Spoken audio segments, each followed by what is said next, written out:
नमस्कार दोस्तों, आइए आज हम जानते हैं मौलिक अधिकारों के वर्गीकरण के बारे में। कौन-कौन से मौलिक अधिकार हैं और उनका कौन-कौन सा वर्गीकरण है, इसके बारे में हम इस वीडियो में जानेंगे। आपने अगर हमारे चैनल को सब्सक्राइब नहीं किया है तो सब्सक्राइब कर लीजिए, बाकी आपकी ऐसी वीडियो देखने के लिए आपको नोटिफिकेशन मिलती रहेंगी। जानते हैं हम क्लासिफिकेशन ऑफ फंडामेंटल राइट के बारे में। कौन-कौन से फंडामेंटल राइट हैं? पहला, भारत के संविधान में 6 मौलिक अधिकारों को प्रदान किया गया है। ये मौलिक अधिकार कौन कौन से हैं? तो पहला है समानता का अधिकार, अनुच्छेद 14 से लेके 18 तक दे रखा है।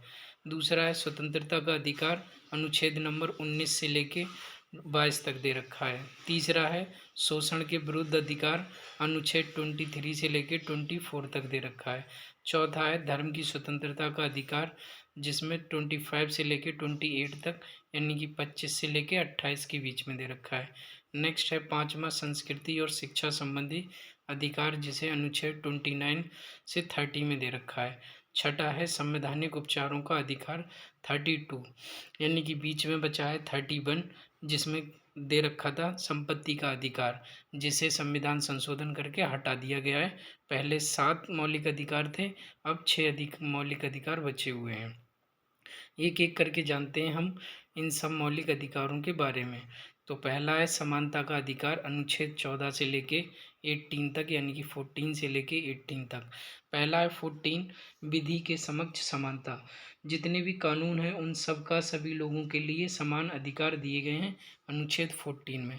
अनुच्छेद 14 धर्म, जाति, लिंग और मूल वंश और जन्म के स्थान के साथ में सभी को, कोई भी व्यक्ति किसी भी धर्म का हो या जाति का हो या लिंग का हो या किसी भी मूल का हो या कहीं पे भी जन्मा हो, उसे समान अधिकार मिलेंगे भारतीय संविधान के अनुसार। नेक्स्ट है अनुच्छेद 16, लोक नियोजन के विषय में अवसर की समानता, कि जितने भी अवसर होंगे, कोई भी पद है, किसी भी पद पे सभी लोगों को समान अवसर प्रदान किए जाएंगे। अनुच्छेद 17, अस्पृश्यता का अंत, यानी कि अनटचेबिलिटी, अस्पृश्यता का, छुआछूत का अंत किस में किया गया है? तो अनुच्छेद नंबर 17 में किया गया है। नेक्स्ट है अनुच्छेद 18, उपाधियों का अंत। जितनी भी उपाधियां हैं, कुछ मामलों को छोड़ के तो उन सारी उपाधियों का अंत कर दिया गया है। समानता के अधिकार में अनुच्छेद 14 से लेके 18 तक, 14, 15, 16, 17 और 18 में दे रखा है समानता का अधिकार। नेक्स्ट चलते हैं हम, दूसरा हमारा है स्वतंत्रता का अधिकार, जो 19 से लेके 22 तक दे रखा है। स्वतंत्रता का अधिकार अनुच्छेद नंबर 19 से लेके 22 तक। अनुच्छेद 19 में कहा गया है, 19 में क्या दे रखा है? 6 अधिकारों की रक्षा प्रदान की गई है। ये 6 अधिकार कौन कौन से हैं? तो सबसे पहला है वाक एवं अभिव्यक्ति की स्वतंत्रता का अनुसार स्वतंत्रता, यानी कि किसी भी व्यक्ति को कुछ भी बोलने का अधिकार। वहीं तक है अधिकार है जब तक किसी दूसरे व्यक्तियों को आपसे परेशानी ना हो, तभी तक उतना ही बोल सकते हैं, यानी कि स्पीच, राइट टू स्पीच, बोलने का अधिकार है। बी में क्या दे रखा है? शांतिपूर्वक और निरायुध सम्मेलन का अधिकार। कोई भी व्यक्ति शांतिपूर्ण ढंग से और बिना हथियारों के कोई भी सम्मेलन का अधिकार कर सकता है, उसे अधिकार सम्मेलन करने का अधिकार दिया हुआ है। सी, संघ बनाने का अधिकार। कोई भी व्यक्ति कोई भी अपना संघ या ग्रुप बना सकता है और ग्रुप बना सकता है। नेक्स्ट है डी, भारत के राज्य क्षेत्र के किसी भी भाग में सर्वत्र आवद्ध संचरण का अधिकार, कि कोई भी व्यक्ति भारत के किसी भी राज्य में रहता हो और उसे किसी भी राज्य में जाने का अधिकार है, इसे कोई नहीं रोक सकता है। नेक्स्ट है ई, भारत के किसी भी राज्य क्षेत्र के संचरण, निवास करने और वास करने और जाने का अधिकार। कोई भी व्यक्ति किसी राज्य का हो या दूसरे राज्य में निवास कर सकता है या दूसरे से तीसरे राज्य में भी जाके निवास कर सकता है और वहाँ पे रह सकता है, अपना घर बसा सकता है, ज़मीन भी खरीद सकता है। भारत में पूरे राज्य, जितने भी 28 राज्य और 8 केंद्र शासित राज्य हैं, उनमें कोई भी व्यक्ति किसी भी राज्य में जाके रह सकता है और किसी भी राज्य में अपना घर बसा सकता है, निवास कर सकता है। नेक्स्ट है एफ, भारत के किसी भी राज्य क्षेत्र में व्यापार करने का अधिकार, यानी कि कोई भी व्यक्ति भारत के 28 और 8 केंद्र शासित राज्यों में कहीं पे भी व्यापार करने का अधिकार है। नेक्स्ट है अनुच्छेद नंबर 20।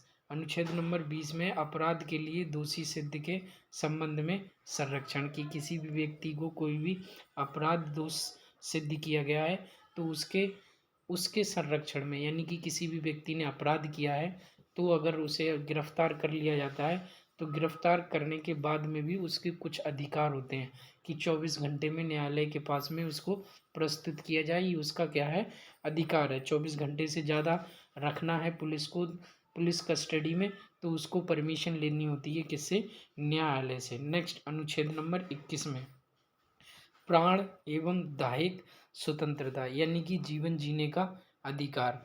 व्यक्ति को जीवन जीने का अधिकार किसमें दिया गया है, अनुच्छेद 21 में। अनुच्छेद 21 एक ब्रॉड है, जीवन जीने का अधिकार, सांस लेने का अधिकार, स्वच्छ पर्यावरण में रहने का अधिकार।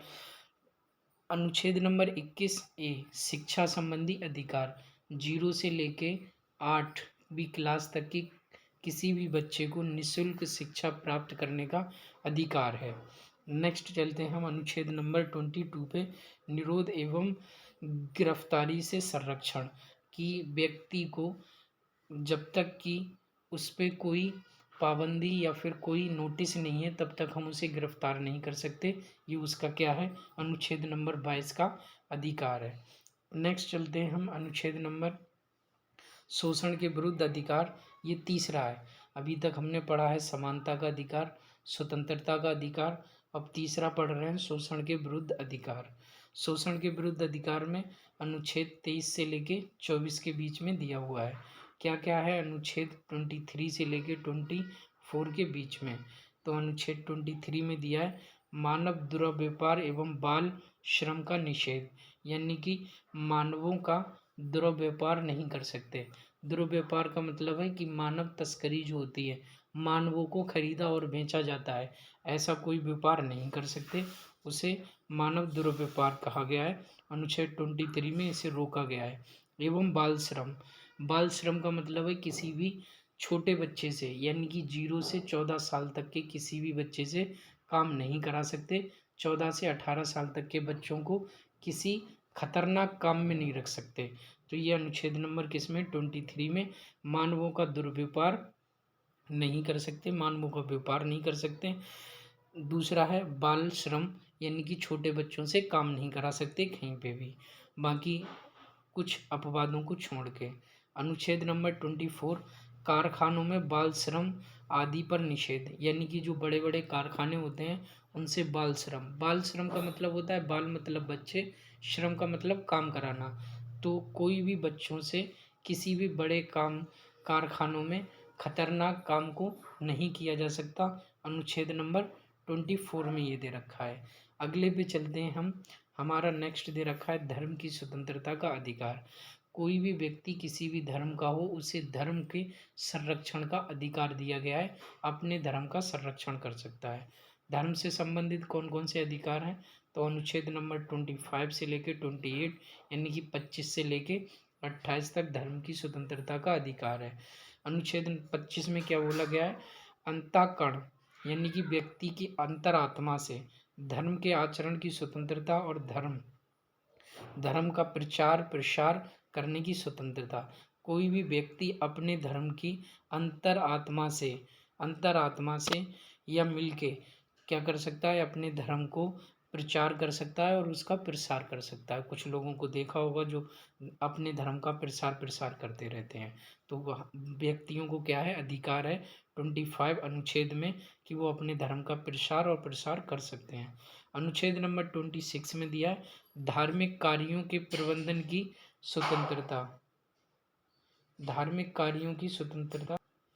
26 में, अनुच्छेद नंबर 26 में धार्मिक कार्यों के प्रबंधन की स्वतंत्रता, जो धार्मिक स्थल होते हैं उनके प्रबंधन यानी कि मैनेजमेंट को रखने के लिए धार्मिक कार्यों के, जो धार्मिक कार्य होते हैं, मस्जिद है, ईसाई धर्मों की जो चर्च होते हैं उन सब में प्रबंधन भी किया जाता है कि कहीं पे भी कुछ जो लोग रहते हैं उन लोगों के रहने का प्रबंध किया जाता है और उसकी देख रेख के लिए जो मैनेजमेंट संभाला जाता है उसकी, उस धर्म की कार्यों के लिए जो प्रबंधन होता है, उसका मैनेजमेंट जो करना होता है, वो अनुच्छेद नंबर 26 में दिया गया है।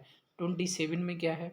धर्म की अभिवृद्धि के करों के संदान एकत्रण से स्वतंत्रता, यानी कि जो धर्म के बीच में जो पैसा आता है उस पर टैक्स नहीं लगाया जा सकता।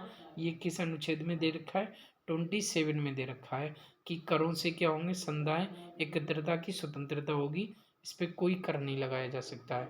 अनुच्छेद नंबर 28, धार्मिक शिक्षा में अनुपस्थित होने से स्वतंत्रता, कि कोई भी व्यक्ति किसी भी शिक्षा संस्थान में है तो वह धार्मिक रूप से अनुपस्थित होने की स्वतंत्रता है उसको।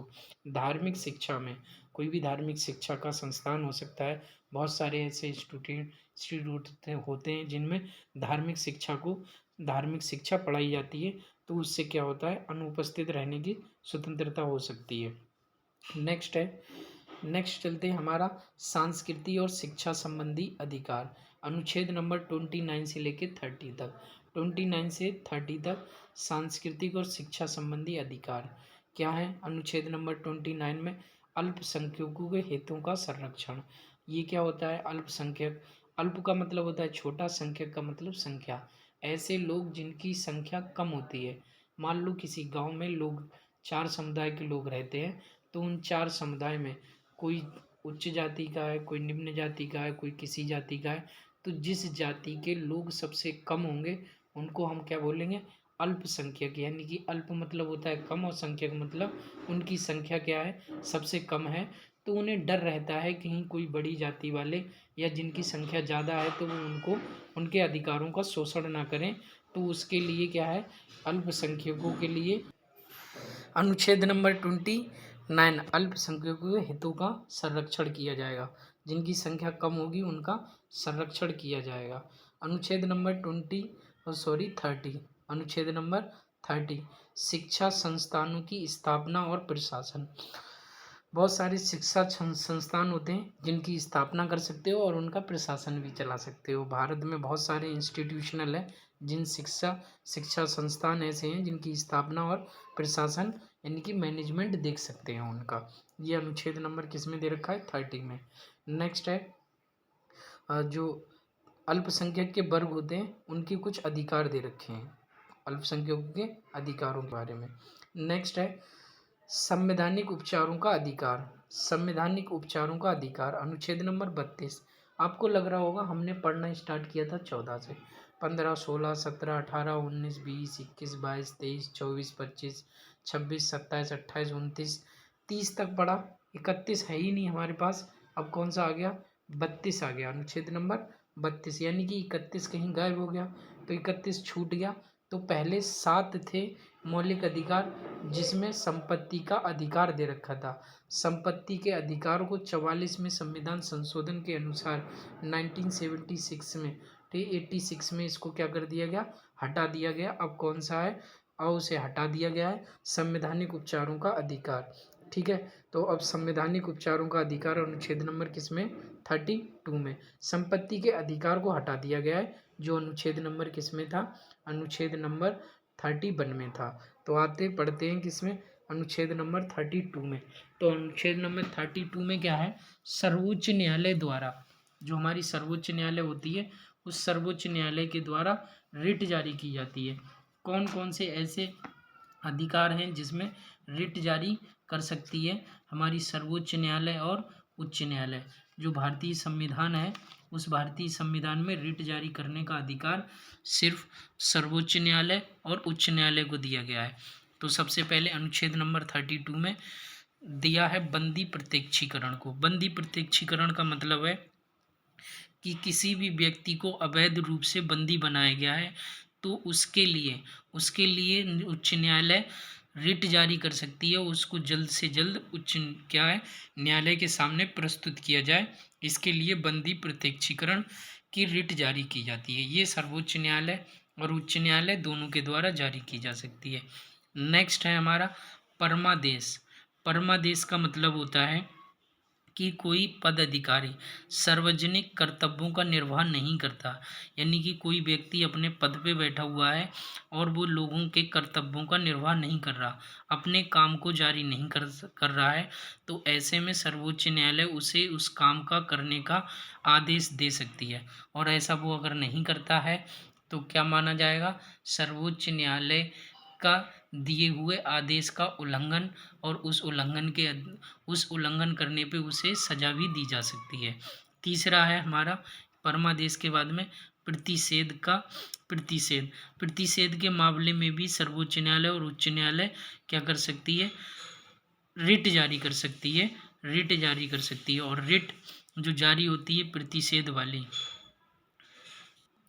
ठीक है। प्रतिषेध, प्रतिषेध का मतलब है कि कोई भी व्यक्ति अपने क्षेत्र अधिकार से अलग हटके किसी काम में काम करता है तो सर्वोच्च न्यायालय उसे क्या कर सकती है? रिट जारी करके रोक सकती है। कोई भी अधिकारी जिसका जितना क्षेत्र अधिकार है उसी क्षेत्र में वो काम कर सकता है, उसके अलावा किसी दूसरे क्षेत्र में काम करने से उसे रोका जा सकता है। ये कौन सा है? रिट जारी करके प्रतिषेध लेख के अनुसार। नेक्स्ट है प्रतिषेध के बाद में हमारा उत्प्रेषण। उत्प्रेषण, उत्प्रेषण क्या है इसके बारे में जान।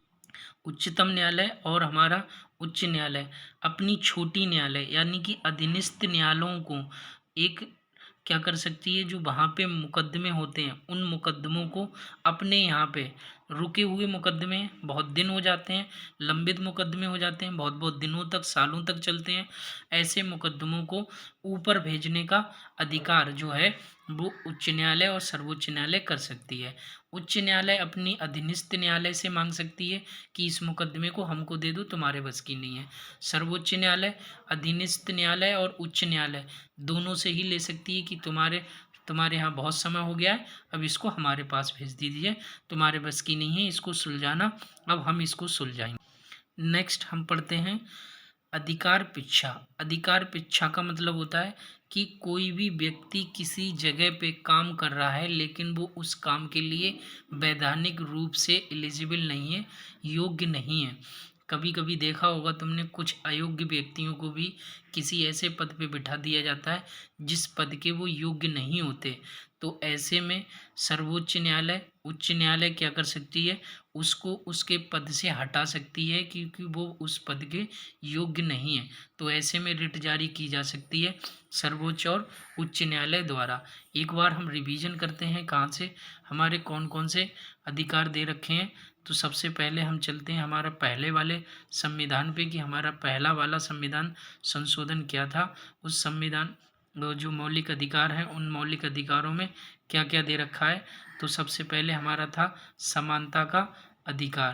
पहला हमारा था समानता का अधिकार। समानता के अधिकार में अनुच्छेद नंबर समानता के अधिकार में अनुच्छेद नंबर 14 से लेके 18 तक दे रखा था। 14 से लेके 18 तक दे रखा है। इसके बाद में अनुच्छेद नंबर दे रखा था स्वतंत्रता का अधिकार। स्वतंत्रता का अधिकार अनुच्छेद नंबर 19 से लेके 22 तक दे रखा है। 19 में कई 6 अधिकारों की बात की गई है, और फिर इसके बाद में 19, 20, 21, 22 दे रखे हैं। फिर है तीसरा शोषण के विरुद्ध अधिकार, जिसमें अनुच्छेद नंबर 23 और 24 की बात की गई है। इसके बाद चलते हैं हम चौथे धर्म की स्वतंत्रता के अधिकार पे, जिसमें अनुच्छेद 25 से लेकर 28 की बात की गई है, जिसमें अनुच्छेद 25 और 26 की बात की गई है। 25, 26, 27 और 28 की बात की गई है। इसके बाद आता है हमारा पाँचवें में है सांस्कृतिक और शिक्षा संबंधी अधिकार, जिसमें अनुच्छेद नंबर 29 और 30 की बात की गई है। 29 और 30 में अल्पसंख्यक और शिक्षा संस्थानों की बात की गई है। इसके बाद चलते हैं हमारा छठा है संवैधानिक उपचारों का अधिकार, जिसमें अनुच्छेद नंबर 32 की बात की गई है, जिसमें कुछ शब्द दे रखे हैं बंदी प्रत्यक्षीकरण, परमादेश, प्रतिषेध और उत्प्रेषण, और इसके बाद अधिकार पिंछा। और भी हमारी ऐसी वीडियो देखने के लिए हमारे चैनल को लाइक और सब्सक्राइब और कमेंट करना ना भूलें। नमस्कार और थैंक यू।